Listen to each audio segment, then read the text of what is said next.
Hello and welcome to episode 145 of Tall Guy Talks Travel with Rick Doherty. Of course, I am your host, Rick Doherty. On the show today, I'll be joined by my good friend Marisa from Chicago. She took a recent trip to Disneyland, and we're going to spend the next 2 weeks talking about her experiences on the West Coast.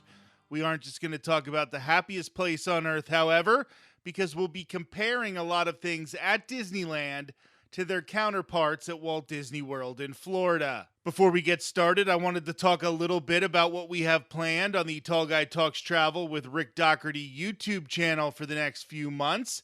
As I'm sure you're aware, theme parks are starting to flip over to their holiday season decorations, and I will try my best to show you everything from the Macy's Parade at Universal Studios Florida to Jollywood Nights at Disney's Hollywood Studios to the decorations at the Tampa Zoo. My mother has always been a huge fan of holiday decorations, especially now that she no longer has to listen to my father scream when the lights go out after he's strung up that line. And I am planning on taking her to all 4 Walt Disney World parks to see everything. There are reasons to visit Epcot's International Festival of the Holidays and Disney Springs. With all of this, I'm setting the goal for the second straight year to post something on the YouTube channel for every day in December.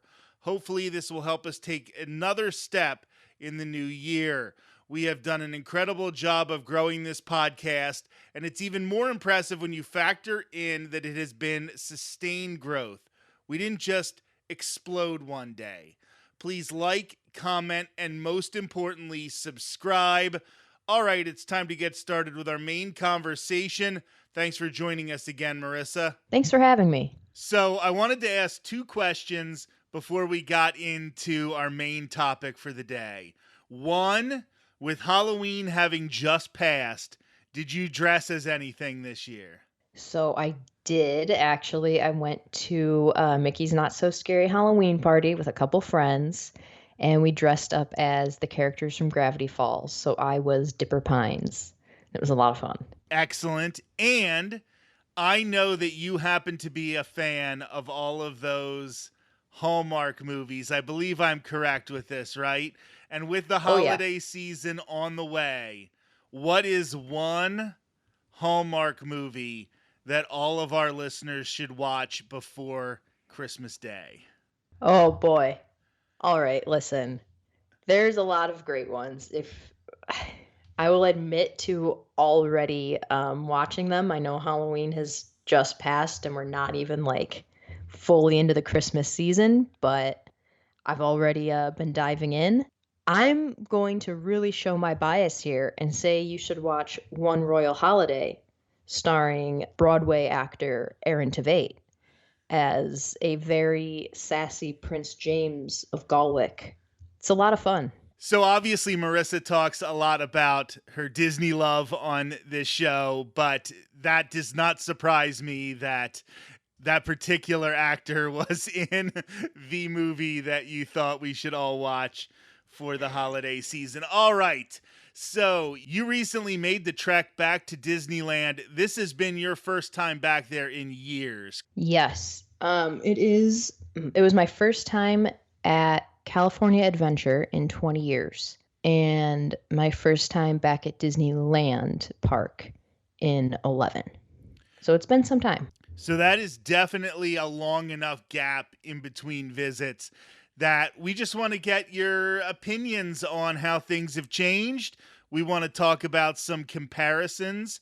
So first of all, I want to start in Disneyland Park because this is something I'm thinking about more and more as people visit both of the parks in this new era. Did you spend any time in Star Wars Galaxy's Edge? Because the version at Disneyland is so similar to the one at Hollywood Studios in Walt Disney World, were you trying to maximize your time at Disneyland so you kind of skipped that? Or did you want to spend that time to see how the two lands differ? So my original plan was to skip it. And, well, not skip it, but not prioritize it. So it wasn't going to be something that I really was planning to spend a lot of time in. Maybe pop in there at one point to ride Rise of the Resistance. But I went with my sister, who does not get to Disney parks as often as I do. And it was really important for her to be able to ride Rise of the Resistance a couple times, to be able to walk around the Star Wars area because she's only been to it twice, I believe, and hasn't really had a chance to explore it. So I was like, all right, that's fair. So we spent more time there than I had intended. And it was kind of funny because Disneyland Park and Magic Kingdom, obviously have a lot of similarities, but the layouts are different. So you kind of find yourself disoriented a little bit in terms of like, I think this ride should be off to my left and it's not, and things like that. But Galaxy's Edge, I was like, I know exactly where I'm going. This is all the same.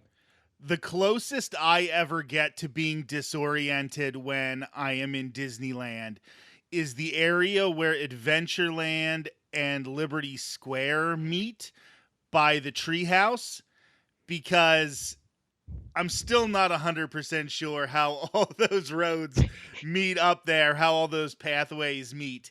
It feels like you should be walking behind some of the stuff in New Orleans Square, but you actually end up coming out in front of it. That's the only area where I have that, but I do understand what you're talking about, how you're expecting to be like, oh, I want to ride Thunder. So you start heading to the back of the park and you're like, wait, Yep. this is Galaxy's Edge. Like, what's Winnie the Pooh doing over here? So I know that one of our favorite rides, the two of us love Big Thunder Mountain Railroad. I think personally the Disneyland version is better. What are your thoughts on it, and how many times did you try to ride that one while you were there? I completely agree that it's better. I think the effects are way cooler, especially in that second. Like you're going up the lift hill and you have the dynamite and those like projection mapping explosions. It's just so much cooler. As far as how many times we rode it, I'd love to be able to tell you, but I did lose count. So Okay. if that, That tells me enough. That tells me Yeah. all I need to know. It is so unfortunate that those changes would be so easy, or at least it feels like it would be so easy to bring those to Magic Kingdom and Walt Disney World. Like, we're getting Hatbox Ghost, and I can't imagine that is easier than giving us those projections in that second hill on Yeah. Big Thunder Mountain Railroad. The other thing about the Disneyland version, it is just so much smoother. Mm-hmm. It really is. And that's something that we noticed on a couple Disneyland rides. But definitely Big Thunder was a lot smoother and, you're not being jerked around quite as much. Yeah, I mean, when you're talking about rides that are better at Disneyland, and I think right now, just for the start, we're going to be kind of moving around in a lot of different directions, because when we talk about Disneyland Park, there are so many similarities between Walt Disney World that I think we're going to just do a lot of comparing. But when we get over to Disney's California Adventure, there's going to be a lot of new stuff to discuss. But I want to talk about Space Mountain for a second, because that is the one that, and we've talked about this before, that I think they should just completely make Space Mountain in Magic Kingdom a shell, tear everything out on the inside now that Tron is there, and build it to be more like the version over at Disneyland, because it is so much smoother. It is such a better ride over on the West Coast than it is on the East Coast. And was that what you experienced? Oh, yeah. I mean, truly, I know people complain about copy paste rides coming to both parks. If they were to say we're completely gutting Space Mountain next week and it's going to just be the California version, I would be like jumping up and down cheering because it is that much better. It's already a copycat ride. Actually, the Disneyland version is the copycat. The one at Magic Kingdom's the original. But I definitely think that they have to do something about the version at Magic Kingdom, especially now that Tron is on that side of the park, to sort of take away some of that burden, the Space Mountain line issue. I think it could be balanced out once you get rid of that virtual queue over there. Oh, definitely. And I think they should, personally. And so a little Space Mountain story about our trip. Years ago, I watched this video of a guy, and it's still on YouTube. It's like 11 seconds long or something. And it's literally just his pictures of him on Space Mountain. And he's like singing I Went on Space Mountain 17 times. And that's the whole thing. And ever since I saw that video, I've wanted to do that. And so we made this a like priority for our trip. We wanted to do Space Mountain 17 times. So over the course of like, which is something that I never even consider doing at Disney World. That's like I rode it once and my back is done. Absolutely not, right. And like this time, at the end of the night, a lot of the nights, it was like a 5-minute wait so we could get off and get back on. We rode it 16 times. Are you kidding me? You just missed it? Just missed it. And we missed it because on our very last night, the ride went down and it came back up like 20 minutes later. And so the line was crazy. So we couldn't get in the very last ride. We were so mad standing in that line watching like our phones as the time clicked closer to park close, and we knew we would not be able to get back in line. Oh my goodness. But we got 16 rides in, which I feel like is pretty good. And this is the woman who has ridden Expedition Everest 20 times in a row. So she can do these things. Like, this isn't out of her realm of possibility. That is so frustrating. Oh my goodness. I couldn't imagine coming that. I would have canceled my flight and bought another day. Like I wanted to. I was like doing the math as we were walking out of the park because we had one more day there. That was like our travel day. So we only had like a half day before we had to leave. And I'm sitting there doing the math. Like, if we added a day, can we make it work? And ultimately it was crazy to do that. So we didn't. But yeah, I was like, this feels like Stanley Cup final, game 7, overtime, and you lose. Just snuck it in there. Wow, that is unfortunate. I'm going to take it as a positive, and now it's a reason that I have to go back. I'm obligated to go back and do it again. Well, maybe we'll just take a quick second to talk about something that was just announced at the end of last month, and that's that there is a Halloween race coming to Disneyland Resort.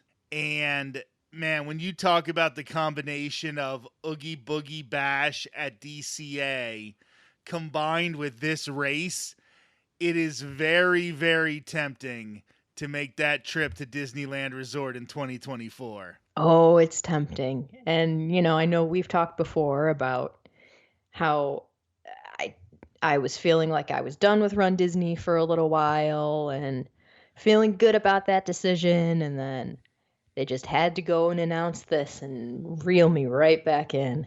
Every time, like, I swear, I want to get back to Disneyland Resort. The last time I was there, it was still like height of the pandemic, so a lot of stuff still wasn't open yet. They didn't even have magic key holders yet. They actually were able to buy their magic key the day we were leaving. So there were gigantic lines outside the ticket windows the day that we were leaving. But I get really jealous hearing you talk about Disneyland because I do miss it. I haven't been there in a few years. Getting over to something that you did for the first time because it was a new experience. It opened not long before you got there, and that was Tiana's Place, the new quick service location. Talk about that a little bit, the food that was there and the atmosphere, how long the lines were. Was this something that was pretty difficult to experience? Yeah, so we actually didn't end up getting to experience it. It was something that we were there just days after it had opened to the public. Every day, so we had a park hopper, so we were able to go back and forth from California Adventure to Disneyland every day. And every day when we were in Disneyland, we tried going over there to eat there. And the lines were so crazy. I mean, they were wrapping around the building crazy that ultimately we were like, we don't know when we'll be back. This is such a limited trip. We can't justify, standing in this one line for food for, over an hour. It was just so much. Especially a quick service location, like you really would have a hard time. But were you seeing people seeming to be satisfied with what they were getting? Like, did it look like people were at least happy when they finally got there and were able to experience this? Because sometimes there are a lot of Disney things that you wait in line for an hour and a half and then you do it and you can tell that the people don't think it was worth it. Yeah, so we actually ended up talking to a few people. We were standing in the area just kind of hanging out watching it.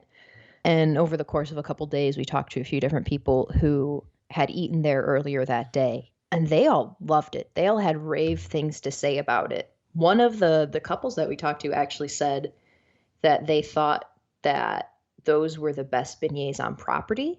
And they had dethroned the original beignets. So, I can't say. I do like the thought, and, maybe that person just had something in their heads that they were better. Like, I understand that sometimes a new packaging can make you think the thing was better.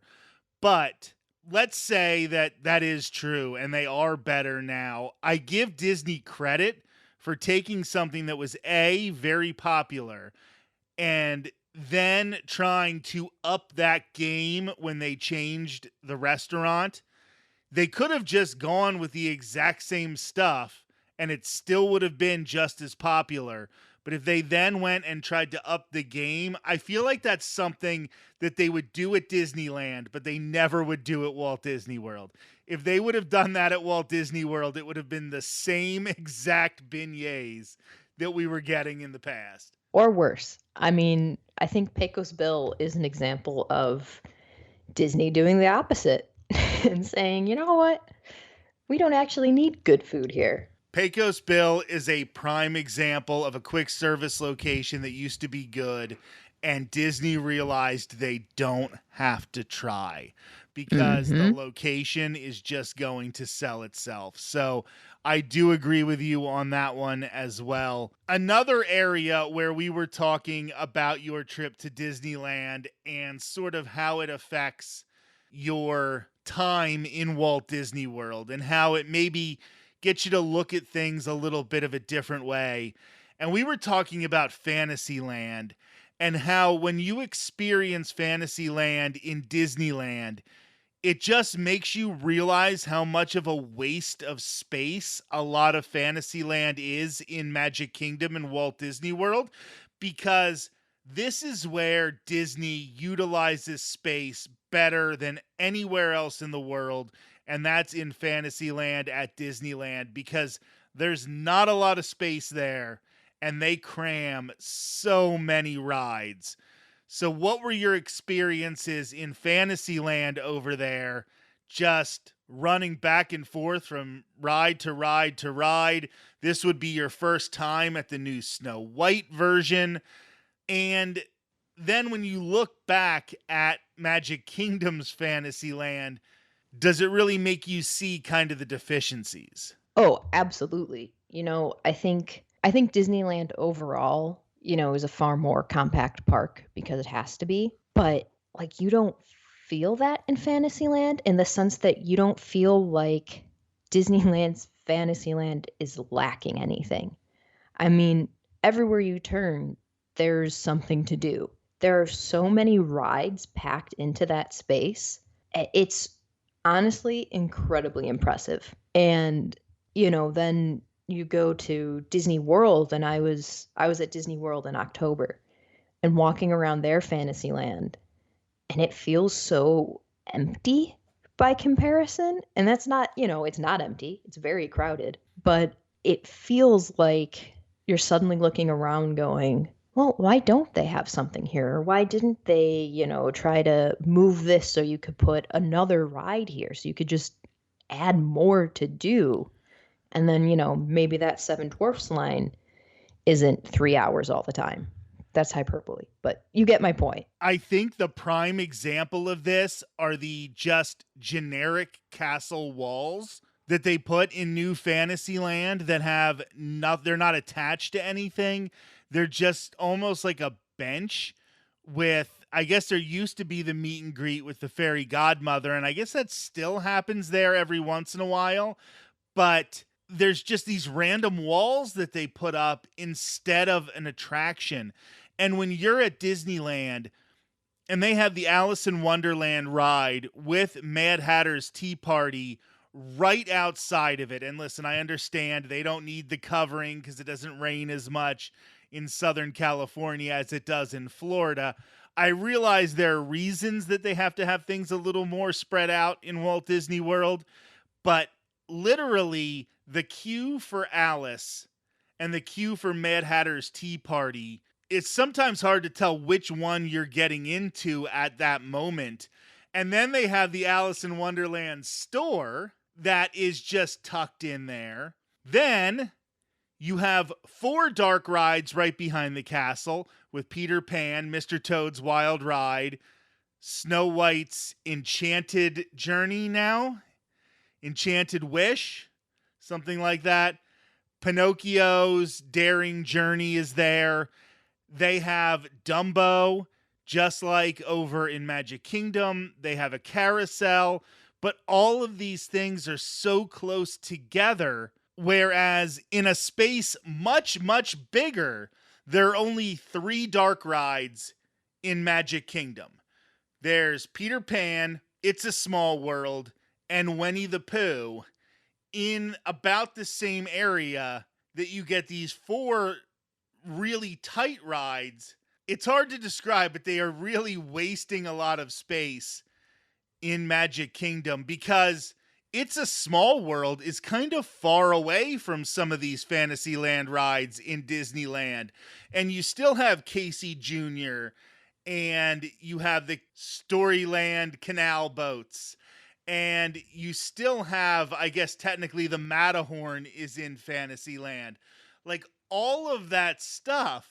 And really, it does make you wish that they would do a better job of consolidating in Magic Kingdom, or instead of having an entire building dedicated to meet and greets with princesses, that we had a ride in there, and those princess meet and greets could be moved somewhere else. Like, I'm not saying don't have them, but they're just not utilizing the space well. No, they're not. And it's, I wonder how much of it is now with the Disney World park culture being different, if people would be upset if they built something like, the Storybook canal boats and Casey Jr. Those rides overlap. Like you can see the boats for while you're on the train and vice versa. And personally, I thought that was really cool because it felt like you were getting 2 different perspectives of the ride, and they still wear their own unique rides. But I just wonder how much of that, they'd be able to quote unquote get away with in the Magic Kingdom, or if it would become a whole big deal about, sight lines and narrations and, this isn't the authentic story or whatever it is. For some reason today, the trains near Marissa's house are just coming through like crazy. So we're just going to ignore that. But yes, like we hear it. We know. Maybe it's not as professional as we should be, but you know what? We don't make money doing this, so we're not professionals. Anyway, it's Casey Jr. Right, it's Casey Jr. in the background. I don't think that Magic Kingdom could necessarily handle 4 dark rides in as small of an area as they're able to fit 4 dark rides in Disneyland. Like, if Mr. Toad's Wild Ride was still in Magic Kingdom, it wouldn't have 20-minute waits like it has in Disneyland. It would have hour-long waits because everything in Magic Kingdom is just so conveyor belt factory, like there's just so many people in Magic Kingdom, and because there are fewer rides, then those people have to go somewhere.